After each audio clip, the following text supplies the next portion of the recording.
Les films ayant bercé notre enfance, on ne les compte plus, et surtout, c'est parmi les projets de cinéma sur lesquels il est le plus difficile, même en tant qu'adulte, d'avoir une vraie objectivité, parce que c'est ce genre de film qui nous a forgés et qui nous a fait voir le cinéma de la manière avec laquelle on l'analyse ou on le comprend aujourd'hui. Cette objectivité, elle se traduit souvent dans le regard que l'on porte sur une saga de notre enfance, avec laquelle il est justement souvent compliqué de réussir à se détacher du souvenir profond que l'on a de celle-ci, que ce soit dans sa découverte, dans son évolution, dans sa compréhension, dans son interprétation ou simplement dans l'œil expiègle et parfois admiratif que l'on va avoir sur celle-ci. Avec le temps, certaines de celles-ci semblent vouloir revenir sur le devant de la scène, soit par le biais d'une évolution, d'une révolution, d'un besoin de chercher à explorer de nouvelles choses, ou simplement et malheureusement, c'est cela qui l'emporte souvent le plus, pour capitaliser sur un succès, sur une attente, sur une réception plus qu'attendue par les studios, et même si c'est parfois pour le pire, on peut heureusement de temps en temps espérer qu'entre de bonnes mains, cet objet cinématographique parfois culte, et de l'ordre du classique, puisse revivre et refaire vibrer notre fibre de jeunes spectateurs. Et clairement, la saga qui va se conclure cette semaine est l'objet le plus parfaitement représentatif de ce qu'est un plaisir d'enfance et surtout un bonheur à voir en salle. Une saga connue de tous, même par ceux qui ne l'ont jamais regardée mais qui ont déjà entendu l'idée même de son origine, le fantasme de tous les gosses du monde entier, de tous les enfants qui ont un jour apprécié une époque lointaine, où les dinosaures auraient l'opportunité de pouvoir refaire un petit tour sur notre bonne vieille terre. Imaginée par Michael Crichton et mis en scène par un certain Steven Spielberg au tout début des années 90, la saga Jurassic Park n'a fait que s'imposer avec le temps comme l'une des sagas les plus marquantes du cinéma de science-fiction moderne, que ce soit simplement par son concept, par la forme que le cinéaste a choisi de donner à ce récit, ou par l'envergure que celle-ci a su prendre avec le temps, pour au final revenir aujourd'hui dans une conclusion épique sur le papier, pour son deuxième arc narratif pouvant donner lieu à tout et n'importe quoi, mais démontrant bien une nouvelle fois à quel point cette saga représente beaucoup pour de nombreux spectateurs, même avec tout ce qu'elle a traversé. Car elle en a fait du chemin, mais ne passons pas tout de suite à la fin, revenons au point de départ. Puisque donc au début des années 90, un jeune auteur ambitieux propose un univers de romans assez unique, en choisissant de mettre en forme le retour sur Terre des dinosaures et le début d'une nouvelle ère jurassique. Rapidement, un auteur de cinéma très en vogue décide de nous en offrir une adaptation cinéma pour une œuvre qui allait changer le monde du 7e art et le faire rentrer dans une nouvelle époque. Car clairement, avec ce premier long métrage, sorti en 1993, Steven Spielberg n'a pas simplement su adapter le roman de Michael Crichton pour le cinéma, mais a su le sublimer et donner lieu à une œuvre unique en son genre, un pur blockbuster à l'image de son réalisateur, soit tout simplement démesuré, mais également logique, aussi bien dans sa forme que dans son fond, se posant comme un récit dramatique et narratif particulièrement bien rodé dans son genre, mais également une œuvre visuellement éblouissante et grandiose de maestria et de maîtrise, pour finalement un immense et grand morceau de force de la part d'un auteur et d'un univers rare. C'est un coup de maître, une œuvre géniale qui encore aujourd'hui fascine et passionne totalement, que ce soit simplement les fous d'effets spéciaux ou les amateurs de grand cinéma. 4 ans plus tard, la même équipe décide de revenir, car si Crichton avait écrit un premier roman et que celui-ci avait marché, il ne s'est pas arrêté ainsi et a su nous offrir de nouvelles aventures à ses personnages. Quand je dis la même équipe, c'est-à-dire même scénariste, même réalisateur, mêmes acteurs, pour les revenants, et aussi même aventure, aussi fantastique, mais avec la surprise en moins. Et parfois cela joue beaucoup dans l'appréciation que l'on peut avoir d'un film, et c'est le cas de ce deuxième métrage. Steven Spielberg démontre une nouvelle fois sa maîtrise du divertissement, et son exécution est tout simplement magistrale du début à la fin. Mais il manque un petit quelque chose de plus pour ne pas simplement donner lieu à une bonne suite. Malheureusement, c'est ce qui se passe ici. C'est indéniablement bien, mais il n'y a pas grand chose de plus à sauver, et c'est simplement un bon deuxième métrage qui ne porte jamais à la perfection l'univers de Crichton, mais qui le fait tenir correctement sur la longueur. En soi, c'est clairement un divertissement hyper satisfaisant, mais ça n'est jamais forcément à la hauteur du premier métrage. Et malheureusement, 4 nouvelles années plus tard, un troisième et étrange film voit le jour. Une œuvre unanimement reconnue aujourd'hui comme bizarre, appréciée de certains, détestée par d'autres, mais surtout incomprise par beaucoup, surtout au vu de l'équipe aux commandes. Car si on ne retrouve pas la même que sur les 2 précédents métrages, celle-ci n'en restait pas moins intéressante, surtout avec Joe Johnston en tête d'affiche en tant que réalisateur, et le retour de Sam Neill pour porter le métrage.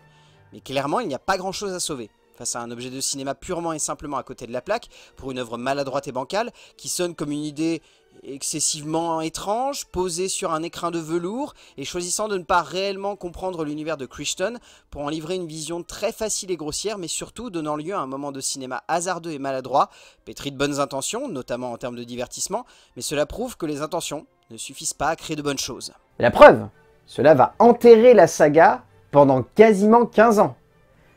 Ça, c'est pas une démonstration qu'il y a eu une erreur à la base du projet, je ne sais pas quoi dire. Là, nous avons le parfait prototype de la trilogie qui en fait trop, et qui du coup, plus elle avance, plus elle a du mal à savoir dans quelle direction s'orienter le mieux possible pour ne pas partir un peu trop loin et un peu trop mal. Car si indéniablement le savoir-faire de Steven Spielberg sublime le premier long métrage de la série, et donne au second un cachet, une identité qui se suffisent presque à eux-mêmes pour donner lieu à une œuvre entraînante et efficace, il est évident que Joe Johnston, aussi bien intentionné soit-il, ne parvient pas à tenir la barque d'un objet qui narrativement ne sait pas dans quelle direction aller. Il est évident que c'est avant tout une question d'écriture et de composition de l'ensemble, mais on voit bien la différence entre le capitaine tenant bon sa barque, même dans la tempête, et le jeune cinéaste ne connaissant pas et ne parvenant pas à saisir l'objet de base, se perdant ainsi dans une purée de poids avant de se prendre la houle en plein dans le nez. C'est la parfaite démonstration de ce qu'une saga peut donner de meilleur, et malheureusement aussi de pire. Clairement, le premier long métrage est un bijou de maîtrise et de composition cinématographique pour un Steven Spielberg qui ne cherche pas uniquement à livrer un bon divertissement, mais également à donner lieu à une œuvre foisonnante d'amour pour un 7e art et un spectateur qu'il respecte plus que tout et qu'il veut rendre passionnant. Dans le deuxième film, Spielberg connaît son matériel. C'est la forme qu'il veut lui donner, c'est l'ambition qu'il veut donner à son œuvre, et donc construit un divertissement certes sans surprise, mais qui connaît parfaitement la base même de son idée, et donc sait comment jouer avec le spectateur, même avec le minimum syndical. Mais alors de son côté, Joe Johnston fait de ce troisième volet une œuvre qui a du mal à construire un graphisme et une esthétique à la hauteur de son ambition, souvent frêle et assez maladroite, mais cela on le doit surtout à une écriture en dents de scie constante pour un moment de cinéma qui met à mal tout ce qui a été construit depuis le début et empêchera fortement la mise en chantier d'une suite. Mais donc, après tout cela et une bonne grosse remise en question, pas forcément de la part de l'industrie hollywoodienne mais plus des réalisateurs, la saga est donc revenue sur grand écran. Elle est revenue un peu de nulle part, car si cela faisait de nombreuses années que Spielberg souhaitait la voir renaître sur grand écran, il avait un peu perdu espoir avec l'avancée des blockbusters actuels et la forme de ceux-ci pour un projet qu'il semblait compliqué de mettre en forme. Mais avec l'aide d'un jeune réalisateur dont il ne comptait qu'un seul métrage à son actif à l'époque, un certain Colin Trevorrow, la saga est allée encore plus loin en développant l'univers avec succès au cœur d'une œuvre créant avec beaucoup de logique l'univers de John Hammond et le développant pour un instant de cinéma aussi merveilleux qu'efficace dans sa simplicité. Car indéniablement le métrage que nous offre le jeune metteur en scène est très simple. Il sonne comme un divertissement dans la pure veine du deuxième métrage de la saga, pour une œuvre claire, nette, précise, mais surtout une œuvre qui emporte par son trop-plein savoureux et jubilatoire, aussi excessif que finalement très contagieux, et heureusement pour nous. Car au bout du compte, même encore aujourd'hui, après quelques années et pas mal de revisionnage, ça reste un pur bonheur à voir. Et très rapidement donc, comme beaucoup de succès de nos jours, une suite fut mise en chantier et vit le jour à peine 3 ans après le nouveau volet de la saga, pour un moment de cinéma qui a déconcerté pas mal de spectateurs à sa sortie et qui a fortement divisé. Divisé car si la forme est indéniablement magnifique, le scénario a posé le problème de l'effet miroir, puisque ce nouveau volet ressemblait un peu trop d'un point de vue narratif au deuxième métrage de la série, et certainement à juste titre. Mais entre les mains de Juan Antonio Bayona, le métrage explose, et passionne par une maîtrise graphique qui surprend après la forme très simple du précédent volet, pour une œuvre particulièrement jouissive, extrêmement intense, beaucoup plus noire et cathartique que son aîné, mais surtout pour une œuvre qui donne une dimension plus cauchemardesque encore à ce chaos assez jubilatoire, pour un moment de cinéma qui reste encore aujourd'hui indéniablement maladroit dans son écriture, mais d'une grande efficacité dans sa mise en scène et son exécution. C'est étrange, mais cela reste purement et simplement galvanisant, et il faut bien l'avouer, c'est aussi très jouissif à regarder. Dans ce diptyque, bientôt sous forme de trilogie, on distingue malheureusement tout ce qui fait la faiblesse et les maladresses d'un divertissement américain cherchant à être entraînant, mais ayant énormément de mal à pleinement convaincre malgré de bonnes idées à sa base et une bonne construction. Chacun de leur côté, Trevorrow et Bayona veulent amener un divertissement très différent. L'un très classique mais bien fait, et l'autre très esthétique, mais parfois un poil presque trop pour ce qui est posé devant lui, donnant lieu dans les deux cas à des films d'excellente facture où le geste cinématographique est à saluer, mais où il manque une petite patte supplémentaire, celle que pouvait donner un Spielberg, pour donner lieu à un peu plus qu'un bon divertissement efficace et généreux, mais qui ne semble jamais proposer plus que cela, ce qui est un peu dommage au vu du matériel qui nous est offert à la base en tant que spectateur. soit le plus grand trip d'enfance régressif par excellence. Et je ne dis pas ça de manière péjorative. De son côté, Trevorrow opte pour une nostalgie totale, convoquant la base même des premiers films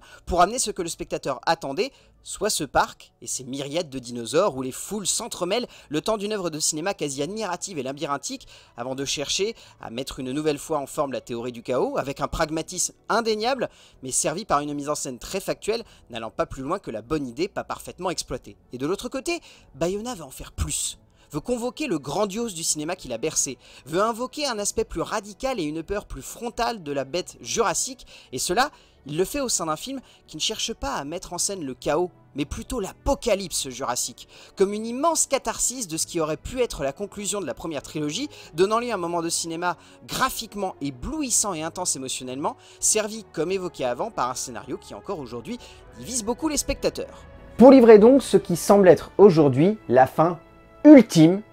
et j'espère que ce sera le cas de ce voyage. Revenant donc entre les mains de Colin Trevorrow pour ce qui semble être le voyage ultime des personnages de l'univers qu'il a développé il y a maintenant 7 ans, et surtout une conclusion s'inscrivant dans une optique que beaucoup de spectateurs et d'amateurs de la saga avaient envie de voir depuis le début de celle-ci. Ultime incursion des dinosaures dans notre époque, ce geste cinématographique semble aussi bien chercher à mettre en exergue une certaine théorie du chaos que de se construire également comme une forme de blockbuster ultime, une grande explosion graphique et narrative qui pourrait bien sonner comme un objet un peu trop énergique et pas assez réfléchi, mais qui semble être également une jolie promesse de cinéma. En attendant bien sûr de voir si l'objet ne se sera pas trop fait attendre, mais si surtout il saura nous prouver que le blockbuster à l'américaine n'a pas complètement englouti, un objet de cinéma qui reste tout de même une œuvre accrochée à un imaginaire, à une vision singulière d'un genre, mais également du cinéma, plus simplement. On verra bien, mais la promesse semble indéniablement au rendez-vous, et j'espère être le premier à vous dire en sortant de la salle que c'était un pur plaisir.